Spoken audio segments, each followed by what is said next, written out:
Minsan may mga bagay na hindi natin nakalain na makakamtan natin. Magugulat ka na lang dahil binigay siya sa'yo ni Lord kasi napakabuti mong tao. Charot lang, lahat ng tao dito sa mundo ay makakasalanan. Tsaka ayokong maging mabuti, no? Kasi lahat naman sila masasama sa akin. Patas lang dapat. Ang daming sinasabi, wala namang enta. O siya, ako nga pala si Brian, isang call center agent na matagal ng corporate slave. At dahil wala akong jowa at gala na lang talagang nagpapasaya sa akin, tara samahan niyo akong pumunta ng Thailand! Alam nyo, bata pa lang ako, ang hilig ko na talagang gumala. Kasi bata pa ako, favorite ko na yung mga palabas sa GMA na biyahe ni Drew, pati yung Pinoy Abroad. Sobrang amazed na amazed ako noon dati kapag nakakapagawa sila ng video featuring other country. And now na medyo na akong budget, tara samahan nyo ako sa unang travel ko outside the country, which is dito sa may Thailand. Alam nyo, sobrang takot ko dyan kasi takot ako sa immigration kasi dami ko napapanood sa YouTube na mga first timer na na-offload. Sobrang dami kong prepare na documents, yung pala ang konti lang nang hihingin sa akin. Hiningi lang is yung birth certificate ko, tsaka tinanong lang kung sino yung kasama ko. And luckily, nakalagpas tayo ng immigration kaya nandito na tayo sa Himpapawid para pumunta na nga ng Thailand.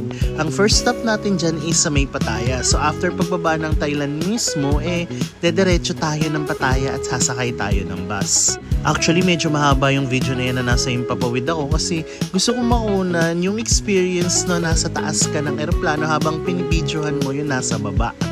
3 hours nga lang pala ang biyahe from Manila to Thailand. Na-delay pa si Cebu Pacific ng 3 oras, dapat maaga yung alis namin dyan, kaso yun, na-delay nga, kaya ayun, pornada yung iba naming mga gala.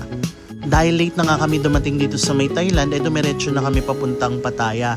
Thinking na abot kami dun sa nabook namin na tour sa may Sanctuary of Truth dun sa may Pattaya. Pero late na talaga kami dumating, 6 PM yung booking namin, at ayun, dumating kami dun sa may Pattaya around 7 in the evening.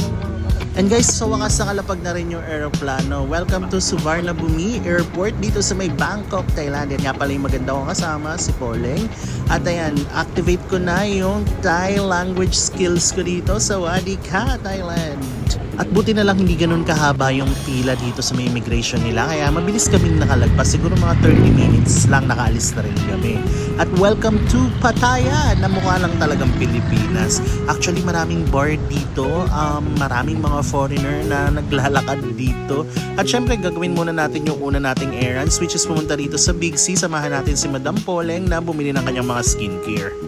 Dito lang pala kami bumili ng mga skincare namin dito sa may Big C kasi marami ring maliliit na Big C dito. At syempre nagutom na kami kaya hahanap kami ng mga kain. At dikit-dikit ang 7-Eleven dito kaya tara sa 7-Eleven. Apakamura dito sa may 7-Eleven at napakasarap na mga pagkain nila sa convenience store nila rito. Actually, mabubuhay ako na puro 7-Eleven food ang kakainin ko dito kasi napakasarap talaga. O siya, hanggang dito na lang muna ito. Kakain na muna kami. Abangan nyo yung part 2 ng Thailand vlog ko. Bye-bye!